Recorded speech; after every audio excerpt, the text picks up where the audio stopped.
Hey friends, if you wish to open system properties through control panel, then please watch this video.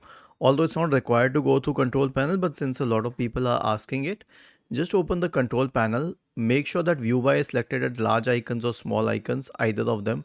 I'll select large icons. Okay, and then you can go to system.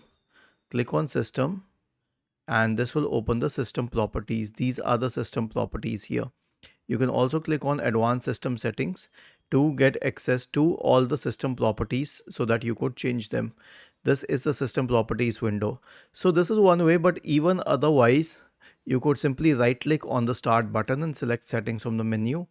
And then you can go to the system tab on the list on the right hand side. You can scroll down and select about, and then you can click on advanced system settings. This is easier. Was this helpful? If yes, then please subscribe to the channel. If not, then let us know in the comment section of the video on how we could help you further. Thank you for watching this video and have a nice day.